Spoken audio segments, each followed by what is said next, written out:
Welcome to San Joaquin College of Law Today, a show dedicated to issues and events within the law school which are of general interest as well. SJCL Today is produced by San Joaquin College of Law, a nonprofit law school in Clovis, founded in 1969 to provide quality legal education. Over 88% of its graduates have passed the California bar examination. More than a quarter of the practicing lawyers in the Fresno area are San Joaquin College of Law graduates. This edition of our program features our Constitution Day lecture for 2014 titled, Why I Worship Lucifer, the United States Supreme Court's Religion Clauses, Jurisprudence, and The Devil Made Me Do It. Constitutional law professor Jeffrey G. Purvis examines the recent U.S. Supreme Court decisions in Burwell versus Hobby Lobby and Town of Greece versus Holloway and how they affect the relationship between government and religion in a pluralist constitutional democracy.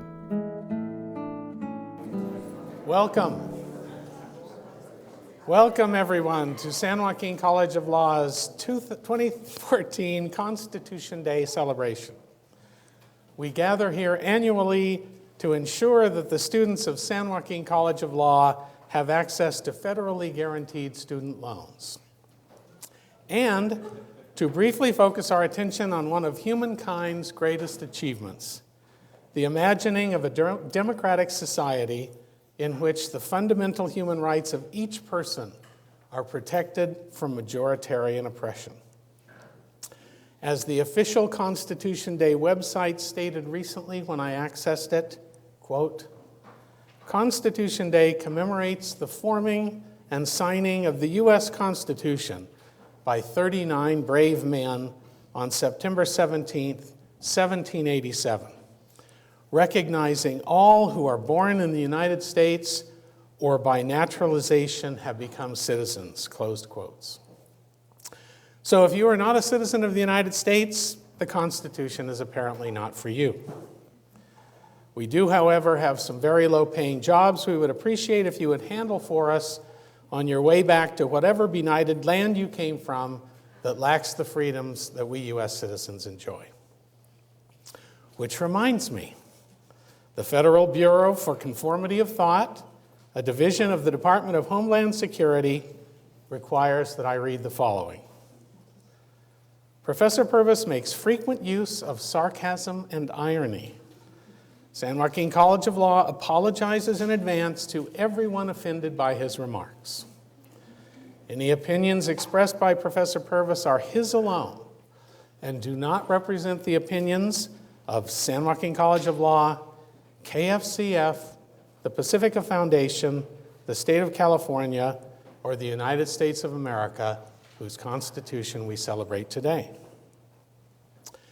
KFCF and the Pacifica Foundation are included in that disclaimer because the presentation is being recorded and will be broadcast on the first Thursday of October on 88.1 KFCF, Fresno, California, as part of the San Joaquin College of Law radio show, Valley Views on the Law, which is hosted by myself and by Academic Dean Justin B. Atkinson, sitting there at the back of the room next to my lovely wife.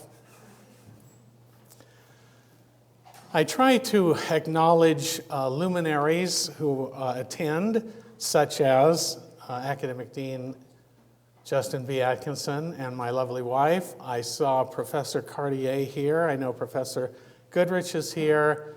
And if I overlook anyone else, it's because my eyesight is bad and there's just too many of you. I see many of my wonderful students here, and I know there are many wonderful students here. So thank you very much for coming. Justice Scalia, I didn't expect you this year. Thank you very much for coming. Oh, that's not Justice Scalia. That's graduate Gary Brunswick, but I think their political views are about the same, so he'll do nicely. The topic of today's Constitution Day celebration is freedom of religion. My focus is on two recent U.S. Supreme Court decisions, one dealing with the Establishment Clause, which involves the role of religion in government, the other dealing with a federal statute that implicates the Free Exercise Clause, which concerns the role of government in religion. I have learned from my life experiences and from my study of constitutional law that because I am in charge of today's event, I should utilize this opportunity to proclaim my religious beliefs. I have therefore asked the pastor of my church, Reverend Hathaway, to deliver the invocation. I forgot I was going to do this.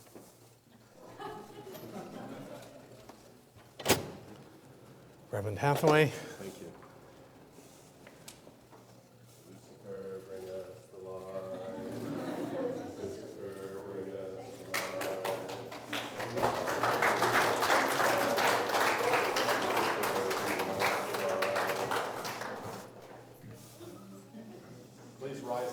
Please rise and join me in reaching for the light. Lucifer, bringer of light, we invoke your presence among us. Help us to illuminate the truth today by supporting our ability to reason. Strengthen us in our commitment to logic and to the scientific process, while we recognize that we cannot know everything and must acknowledge that which is presently inexplicable. Confirm our dedication to protect the rights of all persons and recognize that a self-governing society must accept that one person's belief system may be different from another's. So long as we agree on a core of political values that include liberty, fairness, and equality for all. Lucifer, light giver, bless those gathered here, and bless the Constitution of the United States. Hail Lucifer. Hail Lucifer. Thank you very much, Reverend Hathaway. I think that deserves one.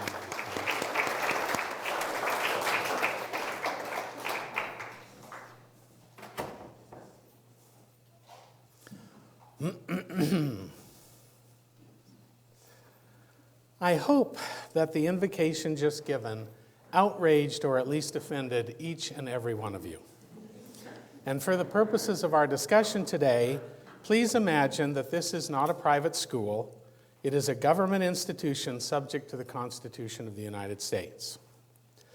If your religious beliefs, including the belief that there is no supernatural being who created and is in charge of the universe, do not coincide with the religion involved in the invocation, then you might object to that religion being given a preferred place in our public life. If you can imagine that this was the Congress of the United States, and such an invocation were given prior to a congressional session, you might be upset that your government, at the seat of its legislative authority, gave such a prominent and evident endorsement to the worship of a being that you have heretofore considered the epitome of all evil. The First Amendment to the United States Constitution says, in relevant part, quote, "Congress shall make no law respecting an establishment of religion," close quotes. As is so often the situation, like many phrases used in the Constitution, one cannot derive a usable rule of law from the plain meaning of that text. The establishment of a religion, however, had a particular meaning for the framers, drawn from their own experiences. Here is how Justice Hugo Black described those experiences in his opinion in the case of Everson versus Board of Education, a 1947 decision. Quote, "A large proportion of the early settlers of this country came here from Europe to escape the bondage of laws which compelled them to support and attend government-supported churches. The centuries immediately before and contemporaneous with the colonization of America had been filled with turmoil, civil strife, and persecutions, generated in large part by established sects determined to maintain their absolute political and religious supremacy. With the power of government supporting them at various times and places, Catholics had persecuted Protestants, Protestants had persecuted Catholics, Protestant sects had persecuted other Protestant sects, Catholics of one shade of belief had persecuted Catholics of another shade of belief, and all of these had from time to time persecuted Jews. In efforts to force loyalty to whatever religious group happened to be on top and in league with the government at a particular place and time. Men and women had been fined, cast in jail, cruelly tortured, and killed. Among the offenses for which these punishments had been inflicted were such things as speaking disrespectfully of the views of ministers of government-established churches, non-attendance at those churches, expressions of non-belief in their doctrines, and failure to pay taxes and tithes to support them. These practices of the old world were transported to and began to thrive in the soil of the new America. The very charters granted by the English crown to the individuals and companies designated to make the laws which would control the destinies of the colonials authorized these individuals and companies to erect religious establishments, which all, whether believers or non-believers, would be required to support and attend. An exercise of this authority was accompanied by a repetition of many of the old world practices and persecutions. Catholics found themselves hounded and proscribed because of their faith. Quakers who followed their conscience went to jail. Baptists were particularly obnoxious to certain dominant Protestant sects.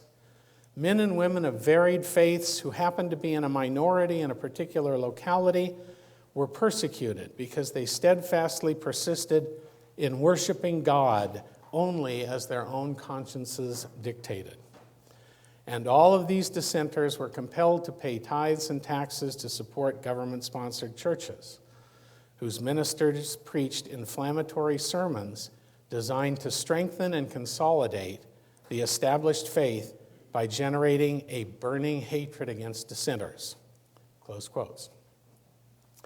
Thankfully, the horrors of our religious past have faded, along with the racism, sexism, and homophobia practiced by our forebears. The only remnant being the annual name-calling contest between Presbyterians and Methodists on Shrove Tuesday.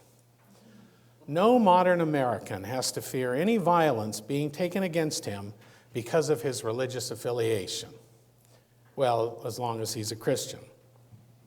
I understand that there may be ongoing religious strife among foreigners, but they are very far away and have little to do with us.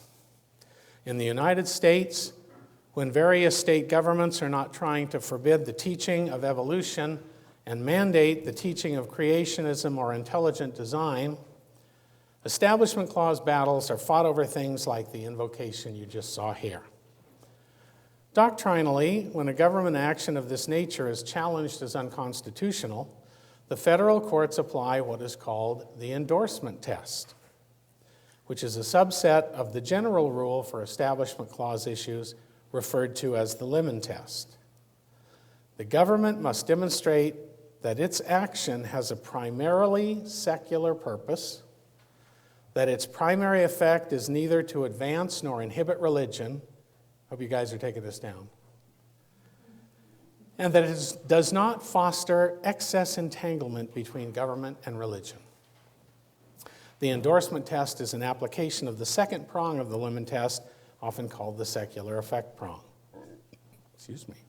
It's worth noting that the Lemon Test itself is controversial. Super-conservative, overtly religious justices such as Scalia and Thomas, among others, argue that government should never have to show that its actions have a primarily secular purpose. Religion is wonderful. The people who control the government should be able to celebrate their religious beliefs and constantly praise and give thanks to the gods that they believe in whenever they wish, including during their official acts and public events. Justice Thomas has said that the Establishment Clause, and presumably the Free Exercise Clause, should apply only to the federal government and not to state governments, so that the state of California, for example, could have an official government church. And what would be wrong with that, after all? This is a democracy.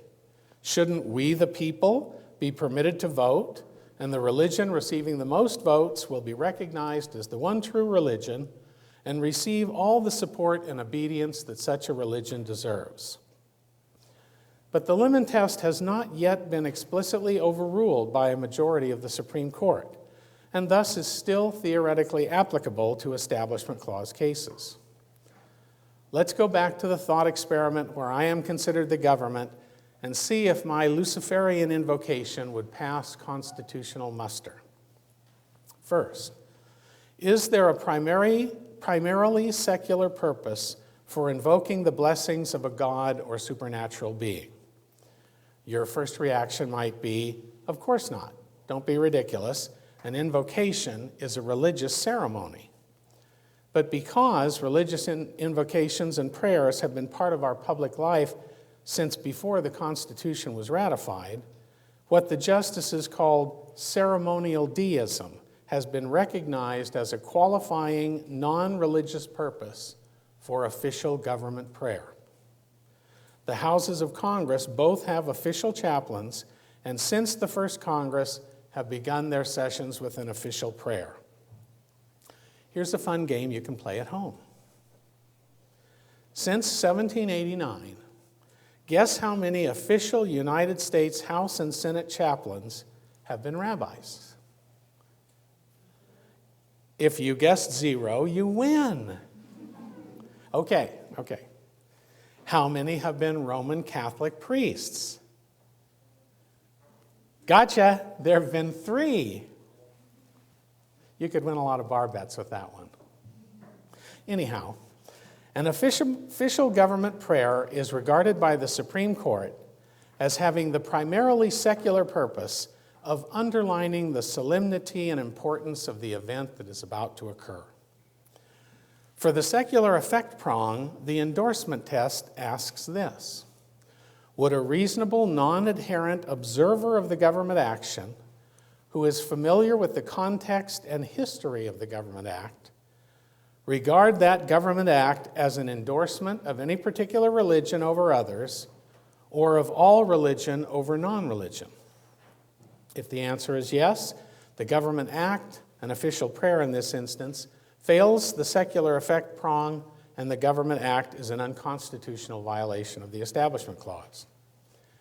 Did you, as non-adherents of the Church of Lucifer, knowing that I always start my Constitution Day presentation with an invocation given by an officiant of the Luciferian Church, believe that this constitutes an endorsement of Luciferianism? Think about the context.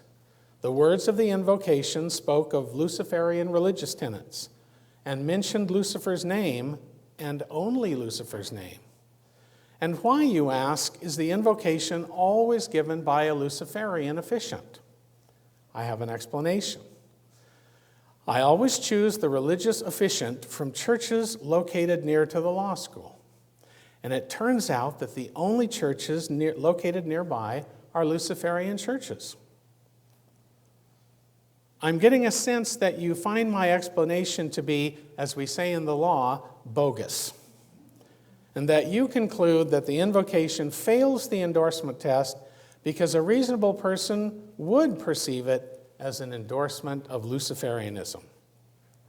We can ignore the entanglement prong of the Lemon Test because that's what the Supreme Court does. In the recent case of Town of Greece versus Galloway, Town of Greece is located in New York, go figure, the U.S. Supreme Court faced a similar situation. Attendees at a public meeting of the town board argued that it violated the Establishment Clause to have a clergy person give a prayer at the beginning of each monthly session, when such clergy were always Christian and when the prayers always were directed to Jesus. Probably because they knew they had no chance to stop the practice of official government prayer, the challengers sought an order compelling the government to invite clergy from other religions to give the prayers and to ensure that the prayers were non-sectarian, that is, not based on the belief of a single religion. The Supreme Court upheld the town government prayer practices by a 5-4 vote, with the 5 most conservative justices in the majority. There are, however, some striking things about this case that indicate we will probably be seeing a lot more religion in government, and therefore more religious strife. As Justice Breyer noted in his dissent, quote, "Political division among religious lines was one of the principal evils against which the First Amendment was intended to protect," close quotes. The first noteworthy element of the Town of Greece decision is that all 9 justices agreed that it was appropriate for the town board to begin its sessions with an official government prayer. The only disagreement was over how that prayer was obtained and whether the prayer should be sectarian.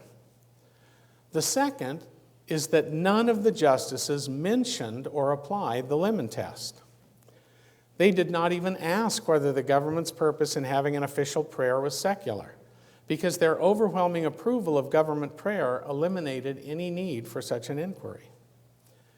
I have a dream that someday, as the rising oceans begin to destroy coastal cities and climate change wreaks havoc with America's food supply, the American electorate will elect a president who is not a Republican or a centrist Democrat. But until then, the only persons nominated to the Supreme Court will be those who believe that religion has an important role to play in government. The concept of a separation between church and state has manifestly been abandoned by the current Supreme Court justices.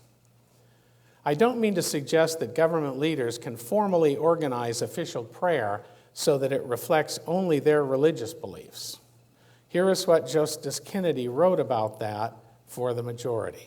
Quote, "The town made reasonable efforts to identify all of the congregations located within its borders and represented that it would welcome a prayer by any minister or layman who wished to give one. That nearly all of the congregations in town turned out to be Christian does not reflect an aversion or bias on the part of the leaders against minority faiths.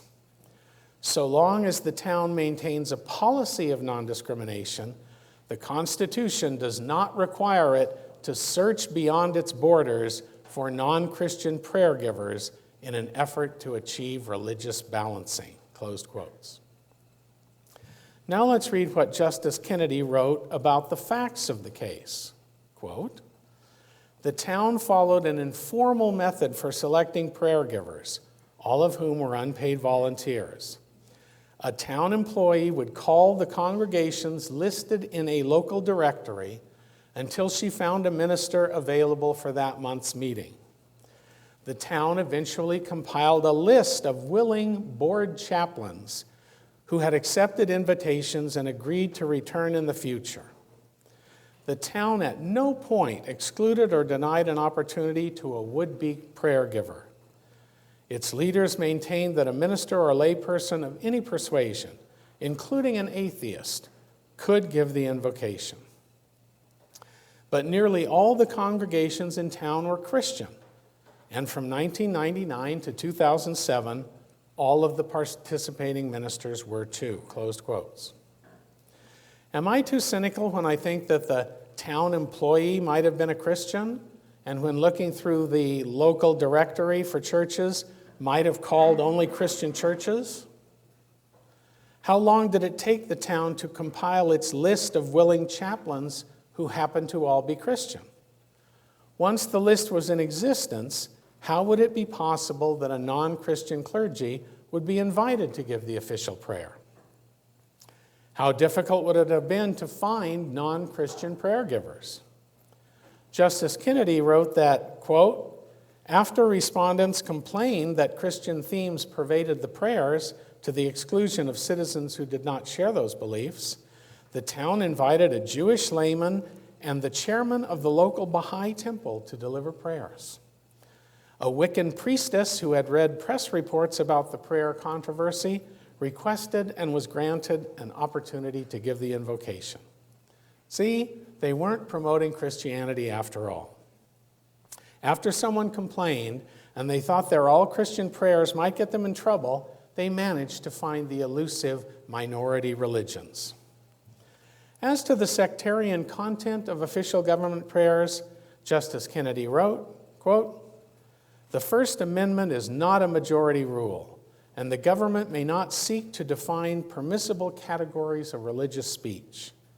Once it invites prayer into the public sphere, government must permit a prayer giver to address his or her own God or gods as conscience dictates, unfettered by what an administrator or judge considers to be non-sectarian, close quotes. I think this is marvelous. In order to protect religious freedom, when the government engages in official prayer, the content of that prayer may not be regulated by the government. But wait, Justice Kennedy did not mean to say that the government has no interest in the content of the official government prayer. It turns out that an administrator or a judge can be the prayer police. Quote, "The relevant constraint derives from its place at the opening of the legislative sessions, where it is meant to lend gravity to the occasion and reflect values long part of the nation's heritage. Prayer that is solemn and respectful in tone, that invites lawmakers to reflect upon shared ideals and common ends before they embark on the fractious business of legislating, serves that legitimate function. If the course and practice over time shows that the invocations denigrate non-believers or religious minorities, threaten damnation, or preach conversion, many present may consider the prayer to fall short of the desire to elevate the purpose of the occasion and to unite lawmakers in their common effort. That circumstance would present a different case than the one presently before the court," close quotes. This is typical of how the Supreme Court justices identify the legal principles that the rest of us are supposed to follow. It is impermissible for the government to seek to control the content of official government prayer to ensure that it is ecumenical, or that it does not, by focusing on a single religion, imply that said religion is favored in some way over others. But the official prayer can be regulated to ensure that it is solemn, respectful, and has a specified content regarding how lawmakers should do their jobs. The prayer shouldn't threaten damnation or preach conversion. Okay. Suppose a Christian prayer giver included this passage from the Bible in his official prayer. "Depart from me, you who are cursed, into the eternal fire prepared for the devil and his angels." Would that violate the Constitution? Not according to the majority in town of Greece. Quote, "Absent a pattern of prayers that over time denigrate, proselytize, or betray an impermissible government purpose, a challenge based solely on the content of a prayer will not likely establish a constitutional violation. Applicable precedent requires an inquiry into the prayer opportunity as a whole, rather than the contents of a single prayer," closed quotes. Once upon a time, I was going to say, most of us here are attorneys or soon to be attorneys. Well, you're probably planning on going to law school at San Joaquin College of Law, so that could apply in a very widespread way. Please do. How will we advise our government clients? Government may engage in official prayer, but must have a policy that does not discriminate against any religion or religious viewpoint in selecting the prayer givers. To satisfy this requirement, government can use just about any informal practice for selecting prayer givers and need make no effort to promote religious diversity. The content of the official prayers may not be controlled to avoid sectarianism, but prayers must be solemn and respectful in tone, must be directed to good lawmaking practices. A few disrespectful prayers threatening damnation for non-believers will not be a problem, however. Only a pattern of wrongful prayers over time may present a possible constitutional violation. I cannot leave this topic without relating a personal anecdote. It relates to religious conflict in a private context and thus has no direct constitutional significance. San Joaquin College of Law begins its graduation ceremony with an invocation. And a few years ago, the graduating students began asking me to give the invocation. They knew that I describe myself as an agnostic and that I am critical of organized religions. But like all the faculty here, I do what I can to help the students, and so I agreed. I formulated the invocations so that they appealed very generally to possibly supernatural forces and made reference to the qualities and values to which San Joaquin College of Law students aspire. Then, about the fourth time I was asked to give the invocation, a graduating student objected because he did not want to have to listen to my religious views, which he knew were incompatible with his. I was subsequently informed by the Student Bar Association that there would be no invocation for the graduation ceremony that year. This taught me something important, that it had been a mistake for me to agree to give the invocation, and that it was wrong, in my opinion, for San Joaquin College of Law to include religious elements in its graduation ceremonies. Even in this private context, the genius of the Constitution, as it should be interpreted, was made clear. Religion is so important to everyone, even those who do not accept religion, that in order to avoid conflict, there should be a complete separation of public and private treatment of religion. In private, we each have a right to believe as we think best. In public, we should avoid religious conflict by agreeing that religion remain a private matter. I don't think that all the framers had that in mind when they adopted the First Amendment. There is strong evidence that many of them did not believe that non-Christians should have any rights under the Establishment and Free Exercise Clauses. This illustrates the difference between what legal philosopher Ronald Dworkin refers to as expectation originalism and semantic originalism. Originalism proceeds from the principle that we should honor the constitutional decisions made by our ancestors. But does that mean we should interpret the words adopted by the voters in the 18th century to mean what the drafters expected the outcome would be when those words were applied as law?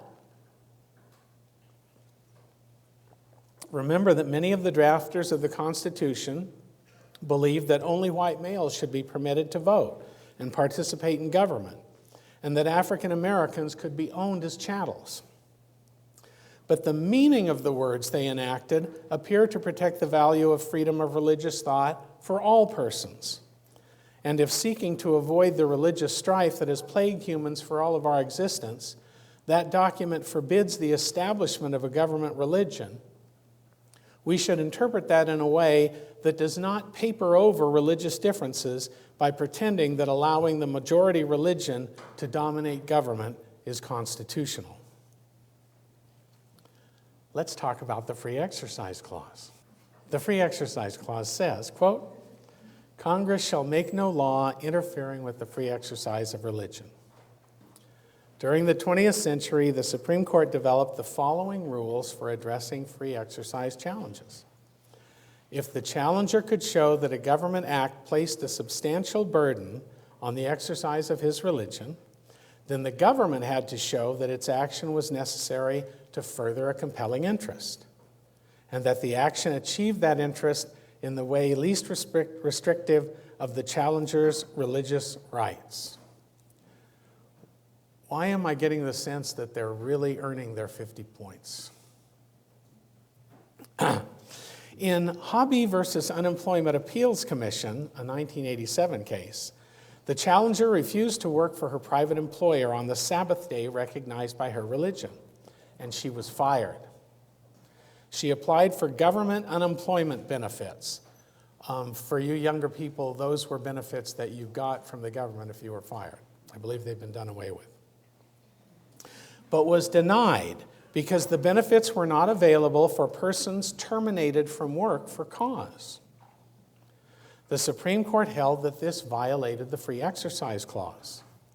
Under the circumstances, the no benefits if terminated for cause rule placed a substantial burden on the challenger's exercise of her religion, because she had to either violate the religious requirement of not working on the Sabbath or obey the religious rule, get fired, and not be eligible for unemployment benefits. The government did not even try to show that its unemployment rule could satisfy strict scrutiny. Some justices dissented in Hobby and similar cases, arguing that there was no free exercise violation when a government law was neutral as to religion, did not make unlawful any religious practice, yet imposed an incidental burden on someone's religious exercise. They cited the 1961 case of Braunfeld versus Brown, which held that Sunday closing laws did not violate the free exercise rights of those whose religion observed a Sabbath other than Sunday. In 1990, those dissenting views were vindicated by a Supreme Court majority in the case Employment Division versus Smith. Like Hobby, the challenger was fired from his job because of exercise of his religion.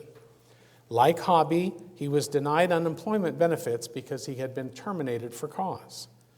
Unlike Hobby, Smith's religion was not Christianity. He was a Native American, and he engaged in religious practice through use of peyote, which was an illegal act. The Supreme Court held that strict scrutiny should not be the constitutional standard of review when a regulation that is generally applicable and neutral as to religion places an incidental burden on the exercise of someone's religion. Justice Scalia, writing for the majority, justified the decision on policy grounds as follows, quote, "Any society adopting such a system would be courting anarchy, but that danger increases in direct proportion to the society's diversity of religious beliefs and its determination to coerce or suppress none of them. Precisely because we are a cosmopolitan place made up of people of almost every conceivable religious preference, and precisely because we value and protect that religious divergence, we cannot afford the luxury of deeming presumptively invalid, as applied to the religious objector, every regulation of conduct that does not protect an interest of the highest order. The rule respondents favor would open the prospect of constitutionally required religious exemptions from civic obligations of almost every conceivable kind, ranging from compulsory military service to the payment of taxes to health and safety regulations such as manslaughter and child neglect laws, compulsory vaccination laws, drug laws, traffic laws, social welfare legislation such as minimum wage laws, child labor laws, animal cruelty laws, environmental protection laws, and laws providing for equal opportunity for the races. The First Amendment's protection of religious liberty does not require this, closed quotes. Pretty scary. Imagine an America in which a challenger could claim that his religion required women to be subordinate to men, so that a law forbidding discrimination on the basis of gender in hiring and promotion violated his religious beliefs. Imagine an America in which persons operating a private religious college could claim that their religion required separation of the races, so that denying the college federal nonprofit status because it refused to admit students of a certain race was a violation of the college administrator's rights to religious freedom. Imagine an America where an employer could claim that medical treatment violated his religious beliefs, so that a federal law requiring him to provide health insurance coverage to his employees violated the Free Exercise Clause. Thanks to Justice Scalia and the Supreme Court of the United States, this dystopian future did not come to be. However, in 1993, the federal government enacted the Religious Freedom Restoration Act, or RFRA. After portions of RFRA were held unconstitutional by the Supreme Court, the Religious Land Use and Institutionalized Persons Act, which doesn't have a cool way of saying the acronym, was enacted, and it modified RFRA. At present, this statutory scheme applies to acts of the federal government and provides in relevant part that government may substantially burden a person's exercise of religion only if it demonstrates that application of the burden to the person is in furtherance of a compelling government interest and is the least restrictive means of furthering that compelling government interest. Other provisions of the statute provide the term religious exercise includes any exercise of religion, whether or not compelled by or central to a system of religious belief, and this chapter shall be construed in favor of a broad protection of religious exercise to the maximum extent permitted by the terms of this chapter in the Constitution. Congress thus created a statutory right to a religious exemption to any federal law. If the federal law is regarded as substantially burdening someone's religious exercise, as defined by the statute, the government must show that the challenged law furthers a compelling interest using the least restrictive means. In other contexts, we call that strict scrutiny. It is worth noting that many of the Supreme Court justices regard the application of strict scrutiny as outcome determinative. That is, if the court applies strict scrutiny to a law, the law will be struck down. In practical effect, that means if a challenger can show that a regulation is a substantial burden on her religious exercise, the regulation cannot be applied to her. In Burwell versus Hobby Lobby, the Supreme Court recently applied this statutory regime to the claims of some employers that were required by the Affordable Care Act, or Obamacare as it has come to be called, to provide health insurance for their employees. This included coverage for contraceptives, and the owners of the businesses raised religious objections to some of the contraceptive methods covered. What gave the case more than usual significance was that the entities who employed the women and the entities who invoked RFRA to protect their religious exercise were corporations. I'd like to first examine what the courts regard as a religious exercise that is protected by the statute. Let's go back to the Hobby case. The challenger wanted to exercise her religion by not working on the day she considered the Sabbath. Did the law force her to work on her Sabbath? No, it didn't. Her private employer wanted her to work on the Sabbath, and she refused, so her employment was terminated. Is someone taking charge of my iPad, or am I just losing my mind? It's Satan, it's what it is. I'm being punished. It is slowly erasing my notes. Bear with me for a moment, please. I was asking how Ms. Hobby's religious rights were burdened, and no one forced her to work on her Sabbath. How did the government then interfere with her exercise of religion? When she applied for unemployment benefits, the government regarded her as ineligible for the benefits because she had been terminated for refusing to work. The way the courts characterized the situation in Hobby was that the challenger was forced to choose between honoring her religious beliefs or obtaining a government benefit. How was the religious exercise of the believers in Hobby Lobby burdened by the government? It is a violation of their religious beliefs to engage in certain forms of contraception. Are they being forced to use those forms of contraception? No. They don't want other people to use that form of contraception. And they don't want to provide health care to their employees that would enable those employees to use that contraception. The burden is that they will have to pay statutory penalties if they refuse to provide the health insurance coverage. As the majority wrote, quote, "A law that operates so as to make the practice of the religion more expensive in the context of business activities imposes a burden on the exercise of religion. Since costing the challengers money substantially burdened their religious exercise, the government had to show it was furthering a compelling interest and in the least restrictive way."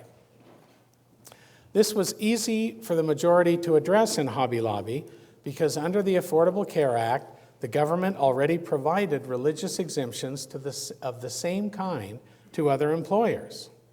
It would be less restrictive of the challengers' religious rights to provide them with the same exemption. But I found this dictum in the majority opinion particularly interesting. Quote, "The most straightforward way of doing this would be for the government to assume the cost of providing the 4 contraceptives at issue to any woman who are unable to obtain them under their health insurance policies due to their employer's religious objections." Close quotes. In another part of the opinion, the majority emphasized that religious objections to taxes would not result in exemptions from paying taxes, because previous cases had held that a tax system from which some taxpayers were exempt for religious reasons would not be functional. There was no less restrictive way to achieve the government's interest than to require everyone, even religious objectors, to pay the taxes. But the majority in Burwell did not regard it as unworkable for the government to be required to fund health insurance coverage for the employees of any employer who had religious objections to that coverage. Probably the most newsworthy aspect of the Hobby Lobby case was, as I previously mentioned, that the challengers were corporations, not humans. How is it possible for a corporation, a legal fiction, to have religious beliefs? Justice Alito had no problem explaining this. Quote, "Congress provided protection for people like the Hans and Greens, the shareholders, by employing a familiar legal fiction. It included corporations within REFRA's definition of persons. But it is important to keep in mind that the purpose of this fiction is to provide protection for human beings. A corporation is simply a form of organization used by corporate beings to achieve desired ends. An established body of law specifies the rights and obligations of the people, including shareholders, officers, and employees, who are associated with a corporation in one way or another. When rights, whether constitutional or statutory, are extended to corporations, the purpose is to protect the rights of these people. For example, extending Fourth Amendment protection to corporations protects the privacy interests of employees and others associated with the company. Protecting corporations from government seizure of their property without just compensation protects all those who have a stake in the corporation's financial well-being. And protecting the free exercise rights of corporations like Hobby Lobby, Conestoga, and Mardell protects the religious liberty of the humans who own and control those companies." Close quotes. So for purposes of constitutional rights, we ignore the fact that there is a corporation and focus on the person who owns the corporation. The corporation is a legal fiction that is simply a form of organization, and any rights possessed by the corporation are actually exercisable by the owners for whom those rights are intended. When I am not being a world-renowned constitutional law scholar, I teach the law of corporations. I guess Justice Alito didn't take corporations law when he was at Yale Law School, the #1 law school in the world. Because the one thing that the law of corporations will not countenance, except in the most limited and unusual circumstances, is disregarding the rule that a corporation is an entirely separate entity from its owners, the shareholders. Just to give one example, a shareholder has a right to inspect the records of the corporation in which she owns shares. But if that corporation owns another corporation, often called a subsidiary, the same shareholder has no rights to inspect the shares of the wholly owned subsidiary. Since the shareholder is an owner of the corporation that owns the subsidiary, why should the subsidiary's records be off limits? Because it is a corporation, and its only shareholder is the parent corporation, the first corporation. To allow the human shareholder of the parent corporation to inspect the records of the wholly owned subsidiary would be to disregard the separate corporate existence of the subsidiary. So the courts refuse to do that. My students are nodding because we just studied that. In terms of the actual Burwell litigation, the government had no chance of winning an argument that corporations should not have rights under REFRA. As I indicated earlier, the government already granted religious exemptions to other employers who objected to the contraceptive coverage, including employers that were corporations. The government was therefore reduced to arguing that while nonprofit corporations could exercise religious rights, for-profit corporations could not. Justice Alito had an answer for that, which again demonstrates that he has no understanding of the law of business organizations. Quote, if, as a previous case recognized, a sole proprietorship that seeks to make a profit may assert a free exercise claim, why can't Hobby Lobby, Conestoga, and Mardell do the same? Closed quotes. A sole proprietorship is the legal name given to a business that has a single human owner. It is not a legal fiction. There is nothing separate to the business and that separates it from its owner. The sole proprietorship is simply a human being who owns property doing business.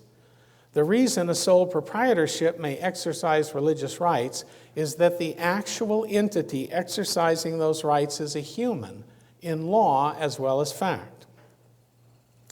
The law draws no distinction between a sole proprietorship and the sole proprietor who owns it. As I have already mentioned, the law assiduously maintains the distinction between a corporation and its owners, the shareholders.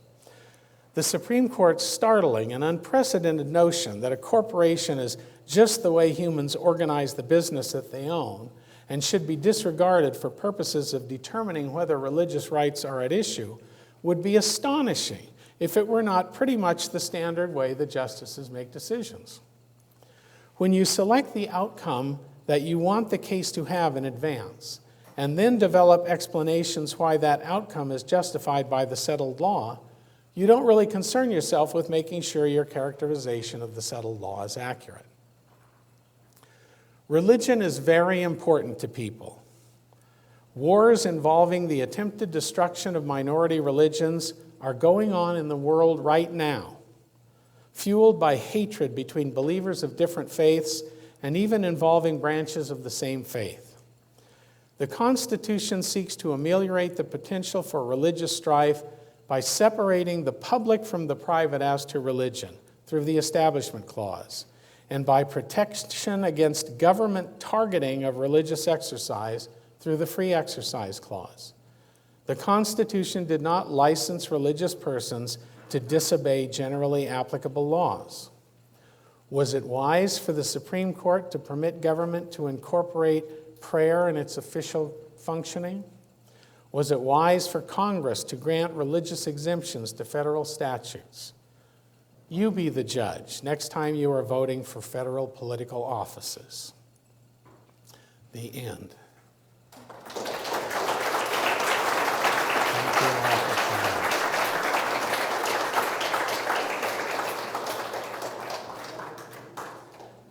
I have a slightly damaged used iPad for sale. Thank you all very much for coming. I usually try to leave plenty of time for questions and comments, civil comments that are relevant to the material. So if anybody has any of those, yes, sir. I just have one question. So this Hobby Lobby decision kind of leaves it open for corporations to have their own religious beliefs. Sharia banking is a wholly separate system of banking that the Muslim world has used for a long time. If I was to open a bank and I wanted to use that Sharia banking law as my guidance, would I be able to surpass the laws of the FDIC and use my bank that way? If you could show that it was a substantial burden on your religious beliefs, which must be sincere, not saying anything about you as a human being, then the government would have to meet strict scrutiny.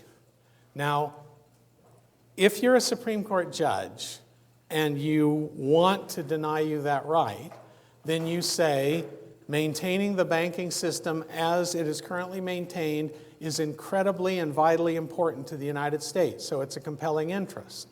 And if we allowed people like you to use different banking laws, it would destroy that system. So the least restrictive way to protect your rights is to give you none. But in 100 years, perhaps a more sympathetic Supreme Court would say, no, the less restrictive way would be to have the government fund your banking if it ever caused a problem. He's a plan. Well, I'm sorry to have belabored you with such a controversial, sorry. The Hobby Lobby case, wasn't the Supreme Court very careful to say that it only applied to those corporations? No, exactly not. Really? They said, the dissent argues, how would we determine the religious beliefs of a publicly held corporation? Closely held corporations have few shareholders. Shareholders participate in management, and there's no ready market for the stock. Publicly held corporations are big, and they're traded on national exchanges. So how could you ever figure that out? The Supreme Court refused to categorically say that that was not possible. They said it would be unlikely that a public corporation would ever ask for an exemption, which is preposterous, since the corporation's run by the CEO. And they said, we'll deal with that when it comes up, which is, again, a very common thing for the court to do. Yes, sir. In Hobby Lobby, the shareholders were unanimous in their belief. But what if it was 3-2 one way or the other? That's an interesting question. Corporate actions are determined by those in control of the corporation. So if it was 3-2 out of 5 shareholders who all had equal shareholdings, the corporation would do what the 3 said. Now, Justice Alito says we're protecting the rights of the shareholders, but he didn't say we're going to set aside how corporations make decisions. So presumably, you would have the 3 shareholders' religious beliefs protected, and the 2 shareholder minority wouldn't be able to protect their beliefs. The problem's even bigger in a publicly held corporation, where the controlling shareholder typically owns 1% of the outstanding shares, 5%. So there, the other 95% wouldn't get their rights protected, and the guy owning 5% who was in control would. So those are tremendous difficulties that lay in front of us for the courts and for our society to work out how those decisions would be made.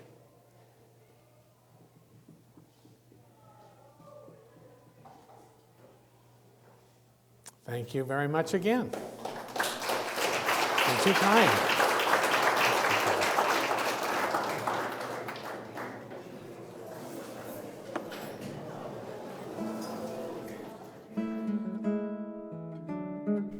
And that brings us to the end of this edition of San Joaquin College of Law Today, presented by San Joaquin College of Law, a nonprofit law school committed to educational excellence and community service. The views expressed do not necessarily reflect the position or views of San Joaquin College of Law. This program has been produced in conjunction with the Community Media Access Collaborative. We invite you to join us in the future as we explore issues and events within the law school which are of general interest as well. For more information about San Joaquin College of Law, please visit our website at www.sjcl.edu or call 559-323-2100.